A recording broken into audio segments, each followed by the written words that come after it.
Aujourd'hui, on va faire voler en éclats les mythes de l'entrepreneuriat parfait et explorer ensemble les multiples chemins qui mènent au succès, avec leurs détours, leurs raccourcis inattendus et leurs impasses temporaires. Nous allons parler des pivots qui créent les meilleurs succès, ceux qui sont tabous, ceux qui font honte. Je te souhaite une merveilleuse écoute.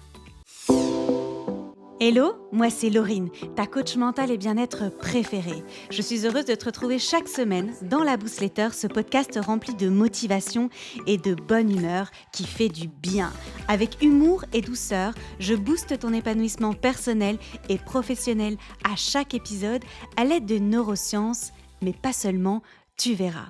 Où que tu sois, quoi que tu fasses, je te souhaite une merveilleuse écoute. 121e épisode de la Boostletter et je suis là avec le nez bouché et j'en suis désolée. J'espère que cette Boostletter sera agréable à écouter malgré tout. L'automne arrive, hein. Alors j'ai du mal à imaginer que demain il fasse 30 degrés à Bruxelles. Au moment où j'enregistre cet épisode, il fait 14 degrés. Voilà. J'ai voulu mettre de l'huile essentielle pour un peu ouvrir mes bronches, etc. et pouvoir enregistrer un épisode de podcast digne de ce nom. Ça pue, voilà. J'ai mal géré. J'ai vraiment mal géré, ça m'a donné mal à la tête. Heureusement qu'on a eu un atelier aromathérapie avec Margot Crix dans Happy Boss. J'ai pas tout à fait appliqué, voilà. Donc comme quoi, il faut toujours se faire accompagner des meilleures personnes et suivre leurs indications. C'est ce qui fait la différence. Aujourd'hui, on va parler des 1000 visages de l'entrepreneuriat pour que tu puisses découvrir lequel est le tien et comment opérer les bons pivots au bon moment. Le thème de cette Boostletter m'a été inspiré par une des membres, Happy Boss, donc mon accompagnement de groupe pour femmes entrepreneurs.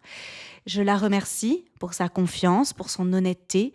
Et je sais que tu m'écoutes aujourd'hui et j'aimerais te rappeler à quel point tu es inspirante. Il y avait tellement de honte, tellement de peur dans notre échange que je me suis dit que j'allais bosser le sujet et vous le proposer en format un peu plus long pour que chacune y trouve ce dont elle a besoin en ce moment. Alors, je ne sais pas combien de temps va durer cette Boostletter, mais je pense qu'elle va être un petit peu longue. Le sujet est passionnant et méritait que je fasse vraiment des recherches très approfondies en statistiques. Et ouais, il va y avoir des chiffres. C'est rare, mais là, c'était nécessaire. Alors, bienvenue dans les coulisses de la véritable aventure entrepreneuriale, celle qu'on ne voit pas sur Instagram. Si tu n'es pas encore abonné à la Boostletter, c'est le moment idéal pour le faire, d'appuyer sur s'abonner sur la plateforme que tu as choisie pour écouter cet épisode. Et à la fin, si tu as kiffé, de me mettre une jolie note parce que tu sais qu'aujourd'hui, c'est encore important pour que mon épisode soit proposé à d'autres femmes entrepreneurs qui ne me connaissent pas encore. Alors merci de contribuer à un monde plus doux pour chacune d'entre nous. Alors on y va. Parce que la vraie histoire, c'est que les trajectoires d'entrepreneurs les plus solides, elles ne ressemblent pas à une ligne droite. Elles ressemblent plutôt à une collection de stratégies qui évoluent, qui se transforment et qui s'adaptent au fil du temps. Est-ce que tu as déjà ressenti ce moment de doute profond, allez, on va dire à 23 heures, quand tu te demandes si tu n'aurais pas dû garder ce job normal, entre guillemets, si tu es vraiment faite pour l'entrepreneuriat? Tu vois ce tiraillement entre passion et pragmatisme. Cette sensation que tout le monde semble avoir trouvé la formule magique, sauf toi. Est-ce que tu es prête à découvrir quel visage de l'entrepreneuriat te correspond vraiment en ce moment? Et j'insiste, en ce moment. Et tu vas comprendre qu'en réalité, l'entrepreneuriat, c'est une succession de visages différents. De quoi on parle réellement? Tu peux être une femme entrepreneur passionnée et pourtant te retrouver sur des montagnes russes, émotionnelles, financières, identitaires dans ton business. Parfois, tu grignotes des pâtes. Parfois, tu fais péter le caviar. Bon, attention. Clairement, niveau respect des animaux, c'est atroce le caviar. Donc, tu as juste saisi l'idée de luxe et de confort, ok? Parfois, tu rayonnes et parfois, tu doutes. Ça ne veut rien dire de ta valeur, ni de la viabilité de ton business. Et c'est pour ça que cette Boostletter existe. L'entrepreneuriat, c'est avant tout de l'incertitude. notamment financières. Ce sont des cycles, ce sont des pivots à opérer et il n'y a aucune honte à prendre ou reprendre un mi-temps ou un full-time à côté de ton activité.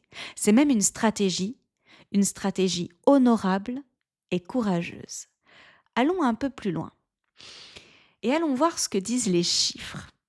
Mais ouais, je vais te partager quelques statistiques. Ça va nous permettre de dresser un paysage clair du marché et te permettre de te positionner et peut-être même de te déculpabiliser au passage. Alors attention, je ne suis pas coach business, ok, je suis coach mental et bien-être pour femmes entrepreneurs notamment qui souhaitent entreprendre de manière saine, sans flirter avec l'épuisement, la procrastination ou le burn-out. Et pour bien vous coacher, je dois connaître notre réalité. La mienne, je la connais. Mais il existe 1000 réalités, 1000 visages à l'entrepreneuriat. Je vais partager des chiffres qui, pour moi, sont essentiels. D'abord, les chiffres pour la France au sujet de l'entrepreneuriat et de la survie des entreprises. La France compte environ 3,6 millions de travailleurs indépendants, dont environ 40% sont des femmes. Cocorico, d'abord, 40%, c'est bien, on continue. En France, environ 75% des entreprises survivent la première année. 50% sont encore actives après 5 ans d'existence. Une sur deux. Les femmes représentent environ 32% des créateurs d'entreprises en France et c'est en progression constante ces dernières années. Oh yes! Au niveau des side jobs, donc quand ton entrepreneuriat, c'est pas la totalité de ton activité professionnelle. Environ 4,5% des actifs français occupent plusieurs emplois simultanément. Je le redis, 4,5% des actifs français occupent plusieurs emplois simultanément. Et c'est une pratique qui se développe particulièrement chez les entrepreneurs en phase de démarrage. C'est tout à fait logique de commencer avec un filet de sécurité. En Belgique maintenant, parce que je suis quand même expatriée ici depuis de nombreuses années. Au 31 décembre 2024, on comptait 1 299 825 indépendants. Alors, il faut savoir qu'ici, dans ce pays, en Belgique, il y a 10 millions de personnes, donc clairement, les chiffres ne sont pas les mêmes. On compte à peu près 36% de femmes. Oh yes! Et la part féminine progresse elle aussi régulièrement. En Belgique, on est à 90% des entreprises qui survivent 1 an. 64% sont encore actives 5 ans après la création. Ouais, alors petit message, venez en Belgique, apparemment on performe mieux. Les montagnes russes sont la norme, pas l'exception en fait. Par rapport aux side jobs, en Belgique, on est à 5,5% des personnes actives qui ont un second emploi. Et c'est la même chose pour les hommes et les femmes là pour le coup. Donc c'est pas un aveu d'échec, en fait, c'est une stratégie de stabilisation. Un petit zoom sur l'Union européenne, parce qu'on évolue quand même dans un concept assez extraordinaire. Les femmes représentent 34,4% des indépendantes et 30% des fondateurs de start-up sont des femmes. On va progresser. Au niveau de la création, l'activité de création d'entreprise, en 2021-2023, et c'est important pour les chiffres, d'abord ce sont des chiffres récents, et ensuite c'est important de voir un petit peu le pivot qui s'est opéré en 2020, une femme sur 10 a lancé une nouvelle activité. C'est une moyenne sur 30 pays. Donc l'écart persiste évidemment dans les pays à haut revenu, on ne va pas se mentir, ok, mais on est déjà dans une nouvelle progression féminine de l'entrepreneuriat. Et ça, je trouve ça trop gai. Dans l'Union européenne, il y a 6% des femmes qui gèrent une entreprise de moins de 42 mois, sachant que c'est la phase la plus fragile de la croissance d'une entreprise. Et il y a 8% des hommes. Donc franchement, on est pas mal du tout. Et au niveau cash et financement, les entreprises dirigées par des femmes démarrent avec moins de capital et accèdent à moins de financement externe. Et forcément, ça va accentuer l'instabilité des revenus en début de cycle. Donc, il y a encore des inégalités ou un manque d'équilibre homme-femme dans l'entrepreneuriat. Est-ce que je précise dans l'entrepreneuriat? Sur la planète Terre, quoi, de manière générale. Donc, qu'est-ce qu'on comprend de tous ces chiffres qui, moi, m'ont intéressé? J'espère que toi aussi, ça t'a intéressé. La volatilité, elle est normale. La diversification, que ce soit au niveau des missions, au niveau de l'emploi, au niveau des offres, elle est saine. La survie de ton business s'améliore avec le temps et l'amortisseur financier que tu vas créer. Quand je parle de volatilité, de quoi je parle en fait? Je parle des fluctuations imprévisibles et parfois brutales des revenus, des opportunités commerciales, des conditions de marché.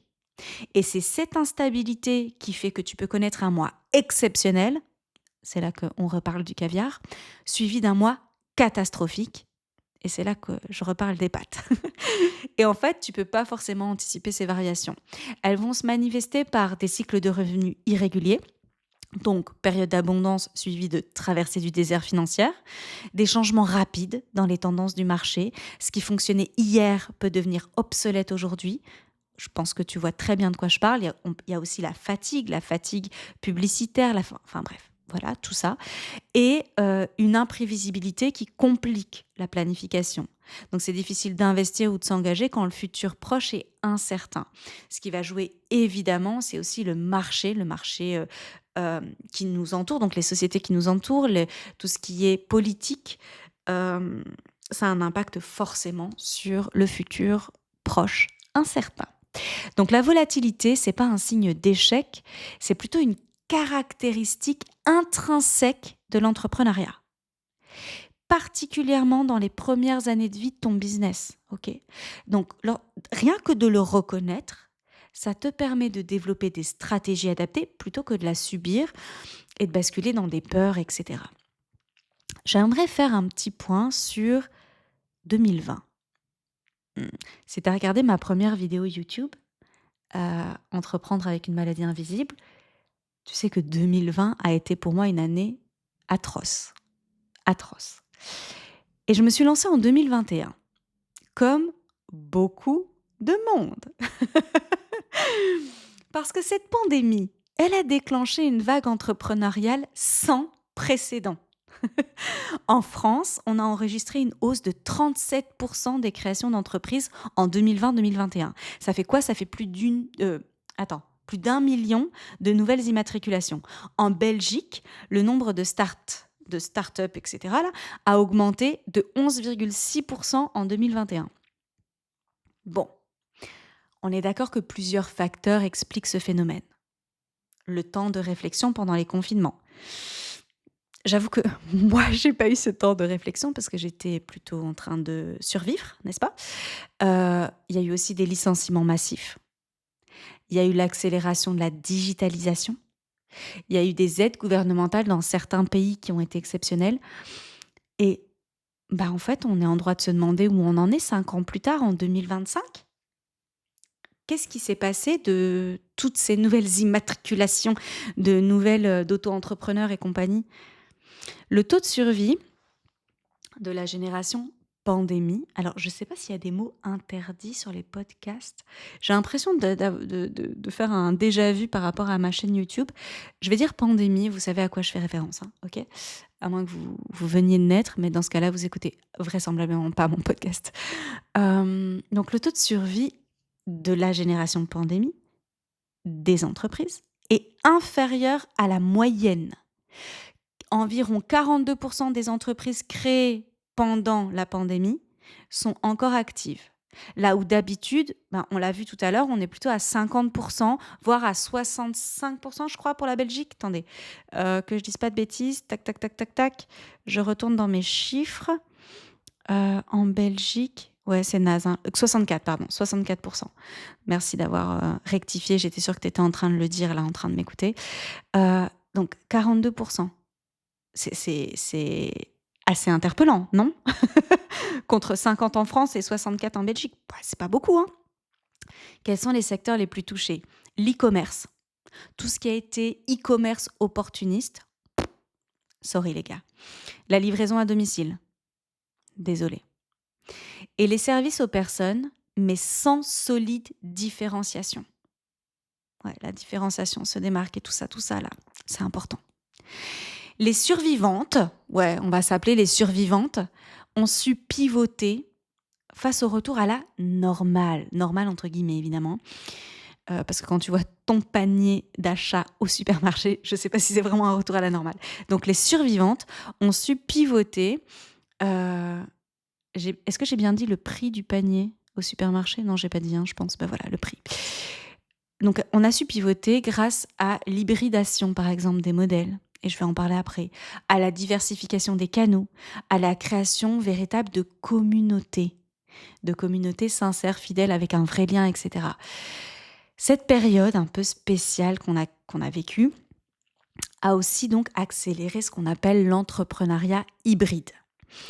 Aujourd'hui, près de 22% des entrepreneurs combinent une activité salariée et un projet entrepreneurial. Et c'est particulièrement marqué chez les femmes. Chez les femmes. La leçon principale de tout ça, c'est quoi? Il y a eu beaucoup de chiffres, hein, beaucoup de chiffres. Moi-même, je me suis fatiguée. Mais si toi, t'aimes les chiffres, je pense que t'as kiffé. L'enthousiasme entrepreneurial de la période de la pandémie, c'était pas un mirage. Mais cet enthousiasme a confronté beaucoup de nouveaux entrepreneurs à la réalité du business, c'est-à-dire la résilience qui demande une stratégie adaptative, c'est le sujet de cette newsletter, et des ressources durables. Parce que l'entrepreneuriat, c'est pas rose tous les jours. Il se passe quoi dans ton cerveau? Ouais, c'est fini pour les chiffres. En fait, ton cerveau, en même temps, il est avide de sécurité et en même temps, il est avide de nouveautés. L'incertitude financière, par exemple, elle va activer ton amygdale cérébrale. Ton amygdale cérébrale, souviens-toi, c'est ta tour de contrôle des émotions. Et là, ça va activer le stress et la vigilance. Alors que les micro-victoires et les giga-victoires, la clarté d'objectifs, etc., ça va stimuler la dopamine. Et là, on est vraiment dans l'élan, dans la motivation. Donc, tu vois que c'est un peu un monstre à deux têtes, hein. Cette dualité-là, elle explique pourquoi tu peux te sentir paralysé certains jours et hyper motivé d'autres jours. T'es juste un être humain. Ta créativité entrepreneuriale, elle s'épanouit quand ton cerveau perçoit un environnement suffisamment sécurisé pour prendre des risques calculés. Un environnement suffisamment sécurisé pour prendre des risques calculés. Quand les revenus fluctuent, ton système nerveux il va chercher des repères stables. D'où l'efficacité des filets de sécurité, du style mission récurrente, emploi complémentaire, épargne, etc., qui vont calmer la menace perçue et réouvrir la créativité. Il y a des recherches en neurosciences qui montrent que l'insécurité financière chronique réduit jusqu'à 13 points le quotient émotionnel. Je suis tellement focalisée sur les émotions. Le quotient intellectuel temporairement, jusqu'à 13 points, et diminue ta capacité à prendre des décisions stratégiques à long terme. C'est pourquoi les entrepreneurs qui créent intentionnellement des zones de stabilité, donc des revenus prévisibles, des routines, etc., peuvent paradoxalement innover davantage et prendre des risques plus intelligents dans les autres aspects de leur business.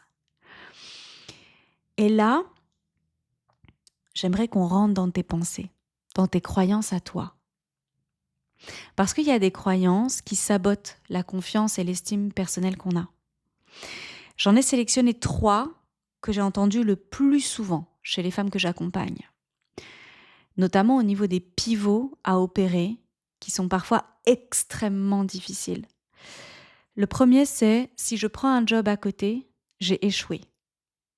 Non. En fait, tu finances ta croissance et tu protèges ta santé mentale. Donc non, t'as pas échoué. Ensuite, une vraie entrepreneur, tu sais, c'est être à 100% sur son business.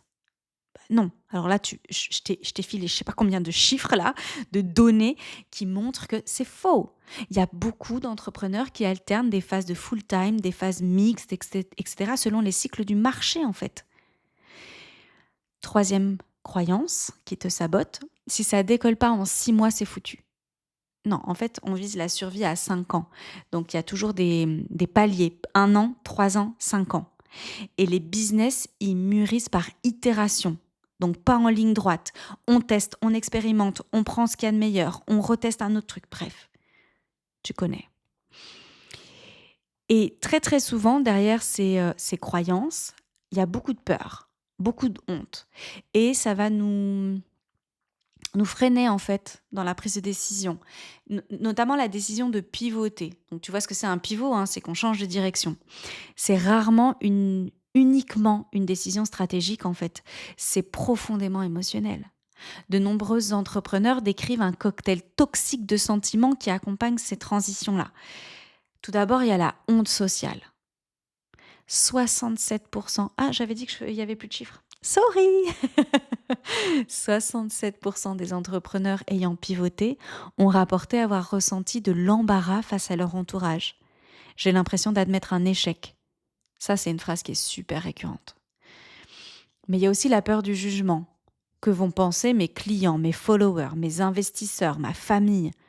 Et cette anxiété-là, elle va paralyser l'action alors même que le pivot est nécessaire, salvateur, libérateur. Il y a aussi l'imposture amplifiée. Donc le syndrome de l'imposteur, qui est déjà très courant chez les entrepreneurs, il atteint son paroxysme pendant les pivots. Si j'ai eu tort sur mon modèle initial, peut-être qu'en fait je me trompe sur tout, peut-être que je ne suis pas compétente, ou peut-être que je ne suis pas qualifiée en réalité. Bam! Et enfin le deuil silencieux. Je parle beaucoup des mini-deuils, vous savez. Ça en est un. Abandonner une partie de son identité professionnelle, ça peut provoquer un véritable processus de deuil, rarement reconnu ou validé. Lorsque vous opérez un pivot, c'est un mini-deuil. La capacité à pivoter, c'est pas seulement une compétence business, c'est une force psychologique qui s'apprend et se cultive. Reconnaître ses émotions comme normales, humaines, c'est la première étape pour transformer ton pivot de source de honte en preuve d'intelligence adaptative. Est-ce que tu es prête à basculer de la honte à l'intelligence adaptative? Comment on fait pour transcender la peur et la honte? Je vais te partager quelques stratégies concrètes. Dépasser des émotions paralysantes, ça va nécessiter une approche réfléchie et courageuse. Voici 4 manières de transformer ces obstacles en tremplin. La première étape, c'est de normaliser par le partage. Normalise ce que tu es en train de vivre en le partageant. Rejoins des cercles d'entrepreneurs. Et là, évidemment que je vais faire de l'autopromotion. Happy Boss. Happy Boss, c'est une safe place entrepreneuriale que j'adore. Ouais, je l'ai créée, mais tout dépend des membres qui y sont. Et c'est des femmes extraordinaires. Ce qui se passe dans Happy Boss, pour moi, c'est magique, magique. Dans ces espaces-là, les pivots sont discutés ouvertement. Ça crée un espace sécurisé pour verbaliser tes peurs. La recherche montre que la simple expression de la honte en diminue l'intensité de 43%. Ouais, encore une donnée, mais celle-là, je l'adore. Après avoir normalisé par le partage, je t'invite à effectuer une réévaluation cognitive. Présente ton pivot comme une évolution éclairée plutôt qu'un échec, même si tu sais que pour moi l'échec c'est génial. Alors, je vais te prendre des exemples. Tu pourrais dire j'ai écouté le marché et optimisé mon approche plutôt que j'ai abandonné mon idée initiale. Est-ce que tu vois la différence de dynamique, la différence de perception? Ou alors, j'ai agi pour mon évolution personnelle ou pour ma santé mentale et la stabilité de ma famille plutôt que j'ai foiré et c'est la honte. Réévaluation cognitive, ça fait toute la différence. Vient ensuite le journal de résilience. Documente tes apprentissages à chaque étape du pivot. Cette pratique d'écriture transforme ton échec perçu en données précieuses. Et encore une fois, ta réussite dépend de tous tes essais ratés. Ça va renforcer ton identité d'entrepreneur apprenante. L'humilité de l'apprentissage, je sais que j'en parle souvent et je le répéterai. Nous sommes juste des êtres humains en apprentissage toute notre vie. Et enfin, ritualise la transition.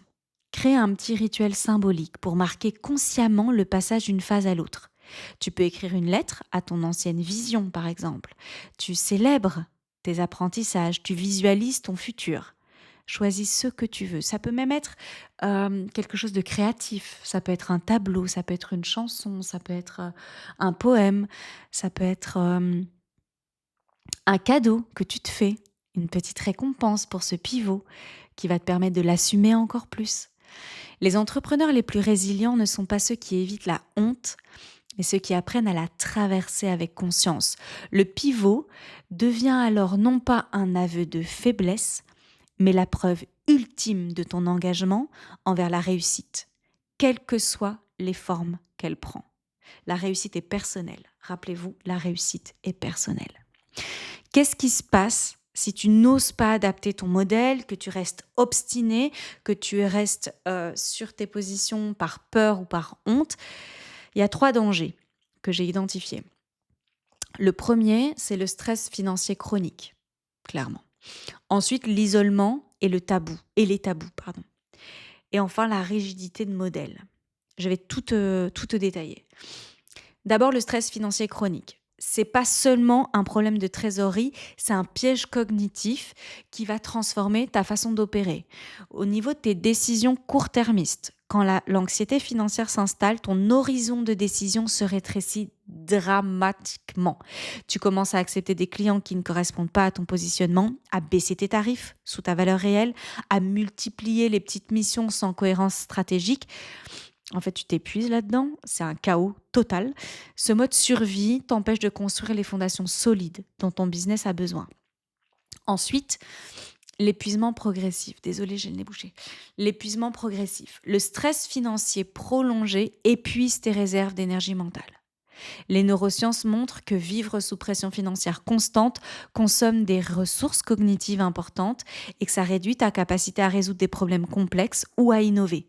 C'est précisément ce dont tu as besoin pour faire évoluer ton business, on est bien d'accord, hein. Donc ça ne sert à rien de t'accrocher, de t'acharner à un business qui te met dans un stress financier chronique. Il est temps d'opérer un pivot. Et enfin, la démotivation insidieuse.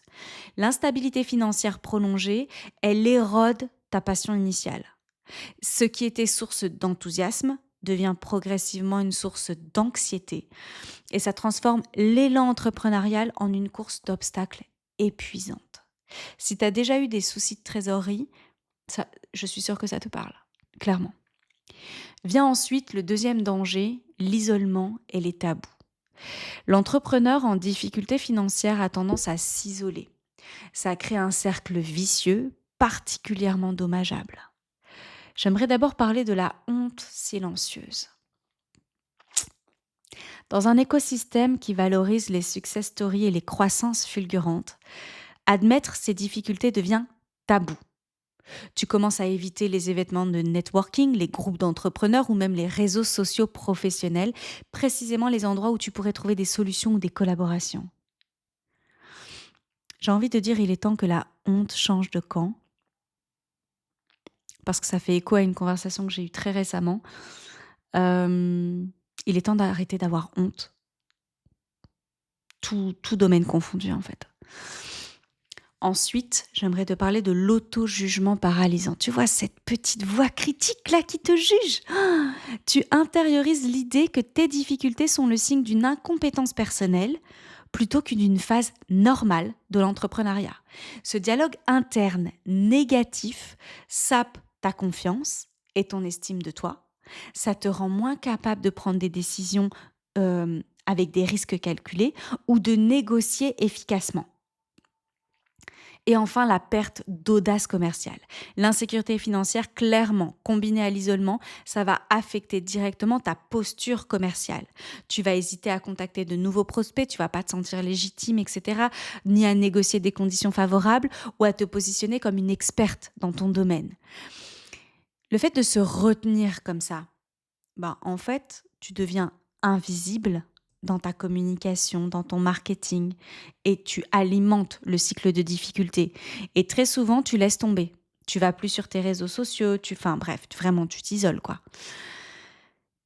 Enfin, troisième danger, la rigidité de modèle. Eh oui, eh oui, eh oui. Alors, je ne sais pas si là, on va parler d'ego. Est-ce qu'on en parle maintenant ? S'accrocher à une vision trop rigide de ton business, ça peut t'empêcher de saisir des opportunités, en fait. Quand tu restes dans quelque chose qui ne fonctionne pas ou qui atteint ta santé mentale, qui atteint ta santé tout court, opère un pivot. Les pivots manqués. Lorsque tu refuses d'adapter ton modèle, tu risques de manquer des virages stratégiques qui pourraient transformer ton business. Les offres B2B, donc business to business, donc entre professionnels, peuvent apporter de la stabilité et du volume, là où le B2C, business to consumer, donc la clientèle privée, est volatile. Les licences, elles te permettent de monétiser ton expertise sans ton temps. Les abonnements, membership, créent de la prévisibilité financière. Les produits numériques, les petits produits numériques, ils offrent un levier d'échelle, par exemple. Donc, repense ton business si c'est nécessaire. Mais aussi les opportunités invisibles. Ton attachement à une forme spécifique d'entrepreneuriat peut te rendre aveugle aux signaux du marché ou aux tendances émergentes dans ton secteur. Les partenariats stratégiques, ça peut ouvrir des marchés entiers sans investissement marketing massif. Parce que quand il n'y a pas beaucoup d'argent, clairement, on ne va pas partir sur des publicités à 1 000 € par jour, quoi. Vraiment pas. Il y a aussi un point dont j'aimerais parler, c'est l'inadaptation progressive. En fait, les marchés, ils évoluent constamment. Et une rigidité excessive, ça peut te laisser avec un modèle qui est parfaitement conçu pour un contexte qui n'existe plus. Et on l'a vu, il n'y a que 42% des entreprises qui ont été créées en 2020-2021 qui sont encore sur pied aujourd'hui. C'est pas beaucoup, en fait. L'adaptabilité, c'est pas un signe de faiblesse, c'est une compétence entrepreneuriale essentielle. Donc, fous ton ego à la poubelle si c'est un problème d'ego. Travaille tes peurs et ta honte si c'est ça le problème, mais opère un pivot. Quand tu développes une approche plus flexible, plus stratégique de ton entrepreneuriat, tu transformes tous les dangers potentiels dont je viens de te parler en opportunités de croissance et de résilience. Et j'en ai parlé récemment, j'arrête un de mes programmes. J'opère un pivot. Voilà. Il n'y a pas... Et j'ai arrêté aussi des ateliers en neurosciences en début d'année. Enfin, des pivots, c'est vraiment de l'intelligence entrepreneuriale. Il faut savoir les saisir, il faut rebondir, il faut se réinventer. C'est ça qui est chouette aussi dans l'entrepreneuriat. Mais effectivement, si tu le perçois comme un échec et une honte, c'est compliqué. Et ça, on peut le bosser, clairement. Maintenant, j'aimerais qu'on dézoome un peu et qu'on voit l'impact de ton environnement sur toi. Tu vois, cette culture du tout ou rien qui invisibilise clairement les parcours mixtes où tu as du salariat et du business entrepreneurial. Les données montrent que la diversification protège la trajectoire. La honte du pivot entrepreneurial, c'est un phénomène qui est silencieux, mais qui est ravageur. Et je ne sais pas pourquoi on est dans cette société où quelqu'un qui reprend un job de salarié ou quelqu'un qui a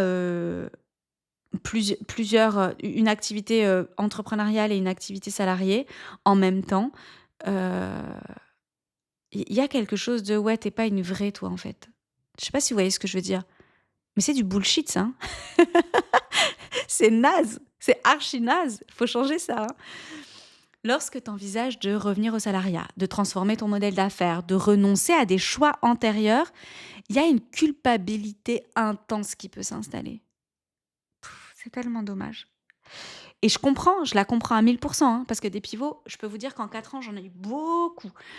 Et la honte qu'on peut ressentir, elle est amplifiée par cette mythologie entrepreneuriale qui valorise la persévérance à tout prix, l'acharnement. J'ai fait une newsletter entière là-dessus. Et qui stigmatise l'adaptation comme un échec. Mais on est dans le faux, On est dans le faux à 300% là.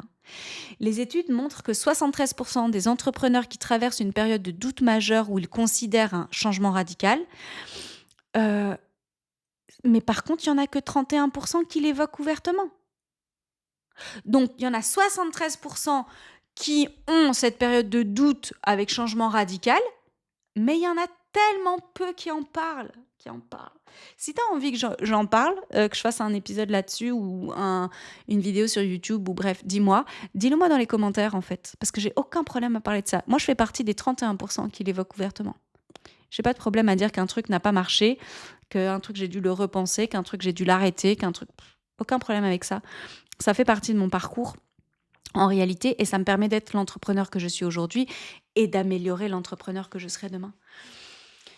Il y a un silence collectif et en fait, ça crée l'illusion que les parcours linéaires sont la norme, que la réalité entrepreneuriale, c'est pas ça, hein. C'est des zigzags stratégiques et donc il y a toujours cette idée que c'est linéaire, que c'est fait dans la douleur, dans le sacrifice, que Heu, mais non, en fait, encore une fois, l'entrepreneuriat a 1000 visages.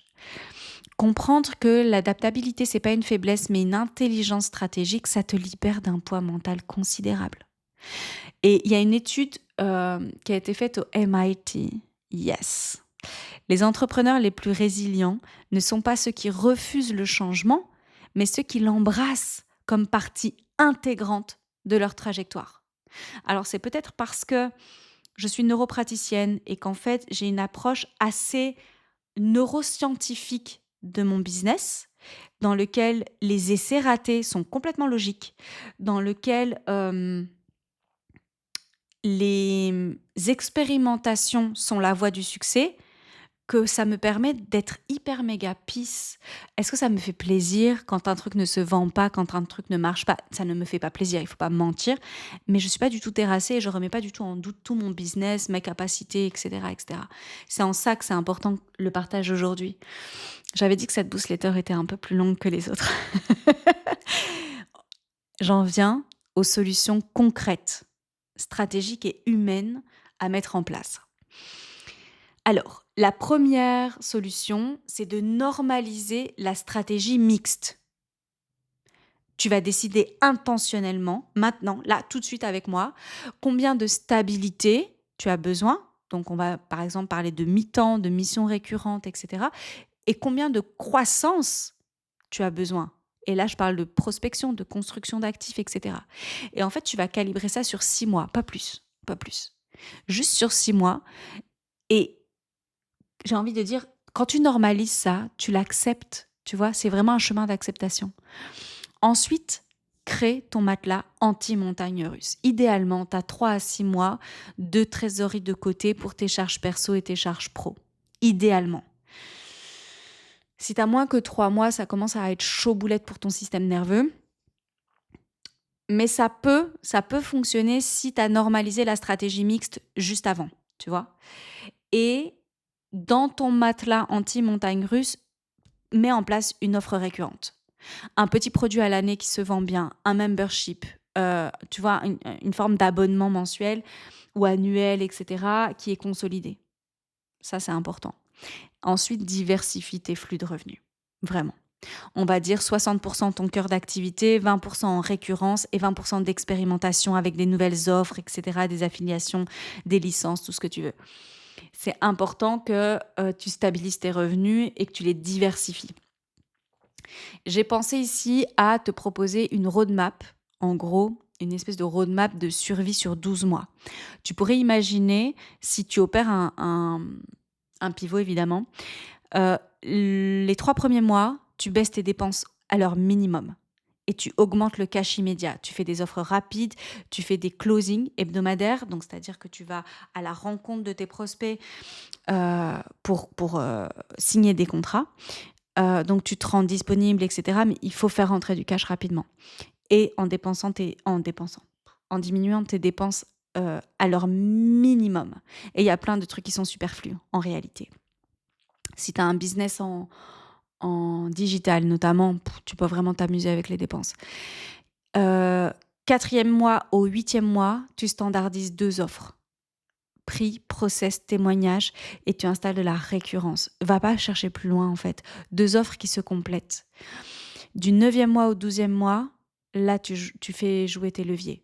Des partenariats, du B2B, tu peux augmenter tes prix, tu automatises tout ce que tu peux, tu prends ta décision, tu restes en mixte ou tu bascules en full time, à toi de voir. Mais prends ton temps en fait, prends ton temps, sachant que avant ça, on a eu 3 points dans les solutions concrètes. On est au 4e. 5e et dernière solution concrète, hygiène mentale de CEO. Le mindset, trop important, ta force mentale à toi. Fais des bilans hebdomadaires avec 3 éléments, pas plus. Pas besoin de te surcharger. Une victoire, un apprentissage, un chiffre. Ce que tu veux. Une victoire, un apprentissage, un chiffre. Chaque semaine. Rejoins un cercle de soutien et de croissance. Et tu peux allouer 30 minutes de ton temps par semaine à ça. Clairement, j'ai envie de te dire que Happy Boss t'attend. Voilà, c'est clair pour moi. Rejoins un cercle de soutien et de croissance. C'est extrêmement important. Et ensuite, décharge émotionnellement chaque semaine. Que ce soit par le mouvement, que ce soit par la respiration, que ce soit par le journaling. 2 sur 3, 1 sur 3, 3 sur 3, choisis, mais décharge émotionnellement. Ne garde pas à l'intérieur de toi parce que c'est effet cocotte minute, c'est pas bon du tout. Ça, c'est 5 solutions concrètes. Je vais te proposer un exercice maintenant. La boussole des 1000 visages. Ouais, je suis quand même restée dans la thématique de la newsletter. Prends une feuille, un carnet, etc. et trace un triangle. Un triangle équilatéral. J'ai failli dire isocèle. Équilatéral. Et répartis ton mois en pourcentage, en fait. Donc, tu vas mettre la stabilité, tu vas mettre la croissance et tu vas mettre les actifs. Dans stabilité, tu peux mettre tout ce qui est salariat, mission récurrente, client récurrent, membership stabilisé par exemple, tu vois, tout ce qui t'apporte de la stabilité.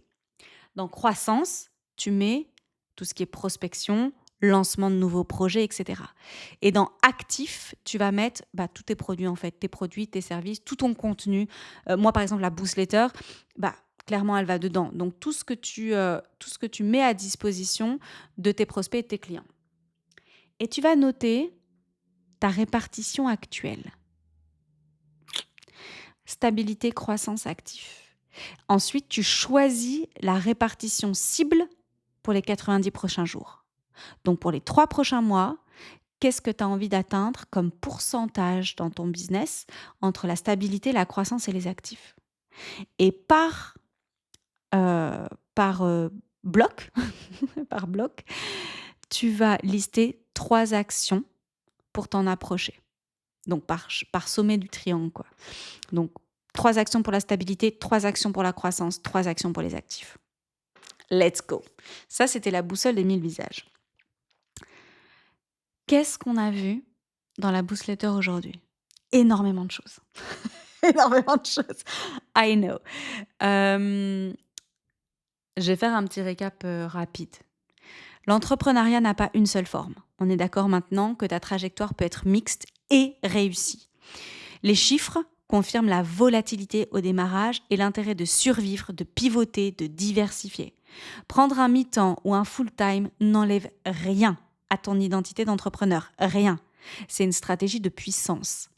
Ta santé mentale et ta trésorerie sont des actifs de ton business.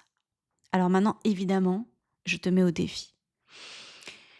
Prends 15 minutes au calme, avec un carnet, prends de quoi noter, et réponds à ces 4 points.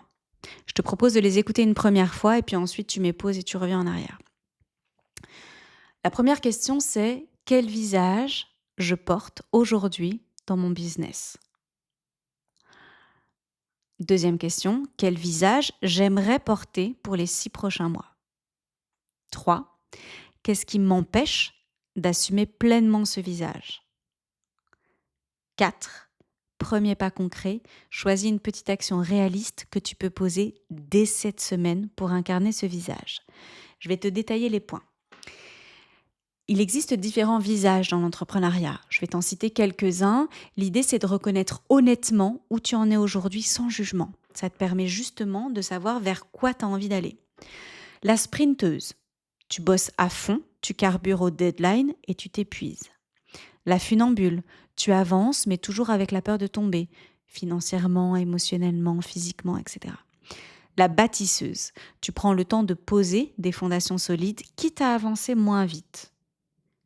La pompier. Tu passes tes journées à éteindre des feux sans vraiment créer. La chercheuse. Tu testes, tu pivotes, tu explores pour trouver ton modèle.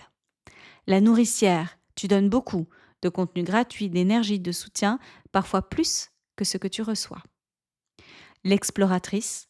Tu aimes lancer de nouvelles choses, découvrir des pistes, même si ça manque de régularité. Quel visage portes-tu aujourd'hui dans ton business? La sprinteuse, la funambule, la bâtisseuse, la pompier, la chercheuse, la nourricière ou l'exploratrice? Ensuite, demande-toi quel visage t'aimerais porter les 6 prochains mois. Est-ce que tu veux être plus stable? Est-ce que tu veux être plus créative? Est-ce que tu veux être nourricière mais avec des limites claires? Pose-toi la bonne question. Qu'est-ce qui t'empêche ensuite d'assumer pleinement ce visage? Est-ce qu'il y a des peurs, des croyances, des tabous, la honte, la comparaison, etc. Identifie ce qui te freine, ce qui te bloque. Et ensuite, pose la première brique. Si tu veux être bâtisseuse, définis un objectif simple à 3 mois. Si tu veux être nourricière avec des limites, dis non, un vrai non cette semaine. Si tu veux être l'exploratrice, teste une nouvelle idée en bêta avec une seule cliente par exemple. Note cette action dans ton agenda et engage-toi à la faire. Si tu as envie d'alléger un peu tes journées business, d'y voir plus clair, de voir comment piloter ton business de manière saine, le mardi, je suis en masterclass, en atelier live avec des femmes entrepreneurs incroyables. Je te mets l'inscription, c'est gratuit. Tu crées ton plan d'action live avec moi. Tu me poses toutes tes questions sur ton business. Profite de cette opportunité. Sorry, cet épisode est long et mon nez et ma gorge commencent à piquer. Rejoins-moi, c'est le mardi à 20h, c'est en ligne sur Zoom, c'est ouvert à toutes les femmes entrepreneurs. Je suis là pour vous aider, pour vous donner un coup de boost, pour vous accompagner dans le changement, pour entreprendre autrement. Et on est dans le pratico-pratique. On crée ensemble votre plan d'action en live. Je mets tout ce qu'il faut dans les notes de cet épisode pour que tu puisses t'inscrire à au prochain live, au prochain atelier live pour femmes entrepreneurs. Je serai ravie de t'aider. On arrive à la fin de cette newsletter. Waouh! Ouais, c'était du solide aujourd'hui. J'adore vous lire. Vraiment, j'adore vous lire. Mettez-moi des commentaires. Je sais que vous pensez plein de trucs dans votre tête quand vous écoutez les podcasts, mais ça n'arrive pas jusqu'à mes oreilles ou à mes yeux. Merci à toutes celles qui le font et merci à toutes celles qui le feront. Dites-moi un petit peu à quel point ça a résonné en vous, à quel point ça vous a aidé, à quel point, ou ce que vous en avez pensé, tout simplement. Si elle vous a inspiré, partagez-la autour de vous. Je suis sûre qu'une femme entrepreneur en a besoin aujourd'hui. Prenez soin de vous. Prenez soin des autres, évidemment. C'est le moment où je vous laisse sur un sourire, où je vous rappelle de vous abonner et de me mettre une jolie note. Et je vous dis à très vite. Bisous boost. Incroyable, l'épisode est déjà terminé. J'espère qu'il t'a été aussi utile qu'il a été agréable pour moi de l'enregistrer. Est-ce que tu es prête à relever le challenge du jour pour booster ton bien-être? Si l'épisode t'a plu, partage-le à tout ton monde. Tu n'imagines pas à quel point il peut être utile pour une de tes proches. Avant de se quitter, très important, vérifie que tu es bien abonné à la Boostletter. Et si l'épisode t'a plu, donne de la force à ce podcast et mets-moi une jolie note pour soutenir mon travail. Ça compte énormément pour moi et pour l'algorithme. Toute mon actualité se retrouve sur mon site internet coachinglaurine.com. Je te souhaite une merveilleuse journée ou une belle nuit, où que tu sois. Prends soin de toi, puis prends soin des autres. Bisous boost.